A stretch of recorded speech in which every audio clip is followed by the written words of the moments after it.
jewe imbere yanyu ngaha ni Christian Niyonkuru ndi umwaserukiye abandi benshi kubw'igikorwa cy'uno munsi cy'itariki zibizwe z'umunani 2021 tumaze imyaka 6 tubuze umuvyeyi wacu twakunda tutanka yatureze mu mpande zose.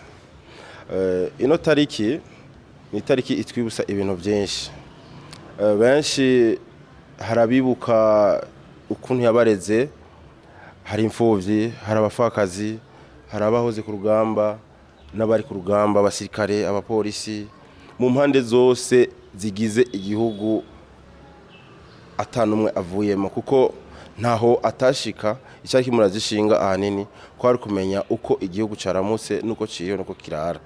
Rero ivyo biri mu bintu twamwigira ko cyane, kuko na karorero cyari cyitegerezo cyacu, kuko ahari amahoro, ahari umutekano, iterambere ryaba rikurikira mu bintu byose. Rero benshi aho twaba turi yaduhimiriza kugwanira umutekano, duharaniye umutekano, yaratwereka ineza bizotuzanira, kuko ahari umutekano urabona twaba twidegembya, kira muntu mwene gihugu wese wasanga ariko arakora imigambi yo kwiteza imbere atekanye, akarara akaramuka atangorana ariko aragira kubera wa mutekano warondewe.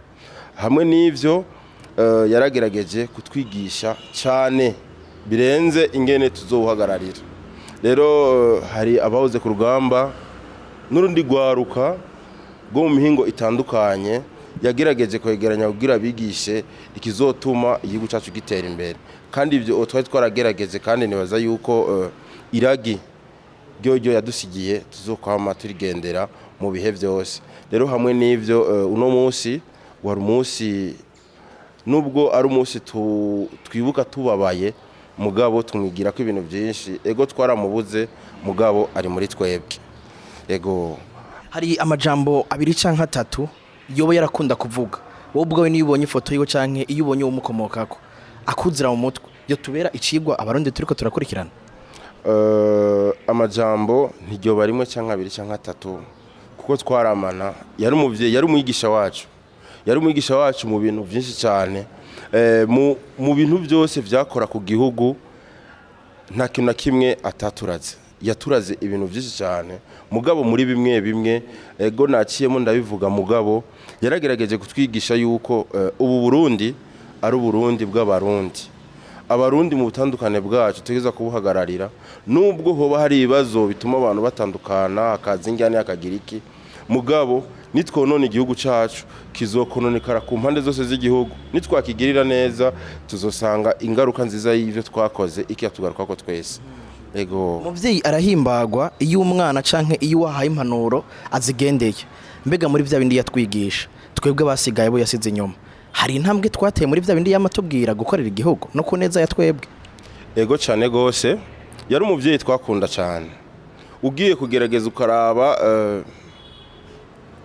avuka Igitega, niyo yavuka, mugabo ugiye kuraba ubuzima bwiwe ahanini cyane naho yama hari mu Kamenge.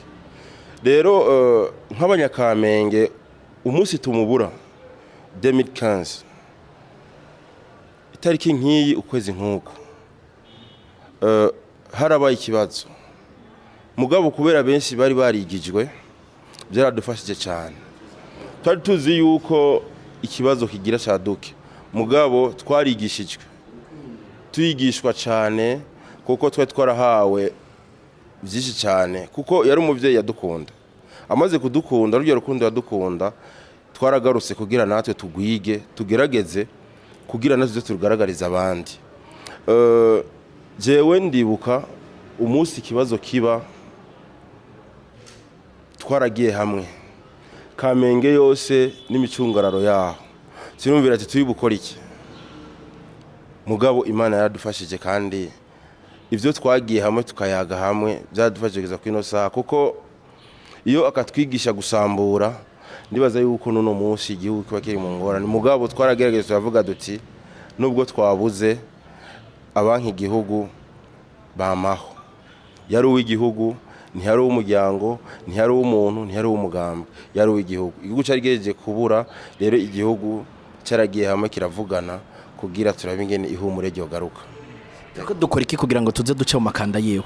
Icyo turiko turakora uno munsi ndibaza yuko sagaseseshwa rumuri ivyahikiye mwarayibonye aho yakunda kuba ahari umutima wiwe twaragerageje haradutse ibibazo by'umutekano muke mu gihugu mugabo twaragiyemo turavuga ati mbe umuvyeyi yadusigiye iki turagiyemo turavuga ati kaduhagarare wa mutekano kandi nibaza yuko mu burere bwose ahantu herereye nibaza yuko mubibona namwe atari ibindi byoza mu nyuma kugeza kwino saha umutekano urahari kuko mu byo yaturaze yuko twohagararira umutekano nitwawuhagararira byose ko tuzobironka. Ego gatoya ngo bavuga ngo ushaka kumenya umugani wa sogokuru ayaga na se sivyo ikantu gatoya nkuko nka bamwe mu bantu navuga yuko bagenanye na Lieutenant General Adolphe Nshimiyimana kandi navuga yuko bamwe bari hafi yiwe twatuzi ko no munsi igihugu cyubatswe n'ugwaruka akajambo gatoya nk'iragi natubwo wose murira abatigeze bagendana na Lieutenant General Nshimiyimana bo mu gwaruka kugira bagira akatima ko gushobora kubaka igihugu nakaye. Jewe nibaza yuko iragi ico noshira mu gwaruka yaturaze ndasubiramo yaraturaze gukunda igihugu yaraturaze guhagararira umutekano yama yatubwiye yuko umunsi tuzohagararira umutekano tukawushinga ugahagararaho dutuye tuzoba duhejeje kuronka ibyo twifuza byose nta terambere atamutekano ukeneye terambere hagararira umutekano nukuri aho tugeze turawuhagararira mu butandukane bwacu mu Kamenge hari abatutsi hari abahutu hari abatwa hari ubutandukane bwinshi kandi bose nibaze ko dusenyera ku mugozi umwe nta mutekano muke wigera waduka mu Kamenge habaye ikibazo tuja hamwe mu kugira dukemura ikibazo kiba cadutse bose bari inshuti ziwe. Ego tugushimire cyane tubandanye twihangana ariko tugendera iragi na cyane cyane kwigisha abarundi bavukiye ngaha nabo bandi bavukira mu makungu canke babandi bakurirayo tubandanye dukunda igihugu cyacu. Ego cyane je nibaza yuko Imana ni yadufasha uko turi ngaha tukazogendera kwiragiye duhaye bamwe turarigendera nuko hari abandi kigo turigisha kugira turabe yuko vyokunda bakabibamo kuko igihugu muravya kahitiye akahise ni kari keza mugabo uno munsi yo turiko turaja nibaza yuko Imana izogerageza kudufasha nabo bataratahura yuko gusenyera ku mugozi umwe tukarondera umutekano hamwe ari byo soko giterambere rirama mu gihugu cakwibarutse nibaza yuko nivyabashikira Imana ikabagirira neza bigakunda bakumva yuko dusegeza gukorera hamwe tuzoba dutsinze tunashitse kwiragi yaturaze umuvyeyi wacu Lieutenant General Adolphe Nshimiyimana. Murakoze cyane. Murakoze nawe.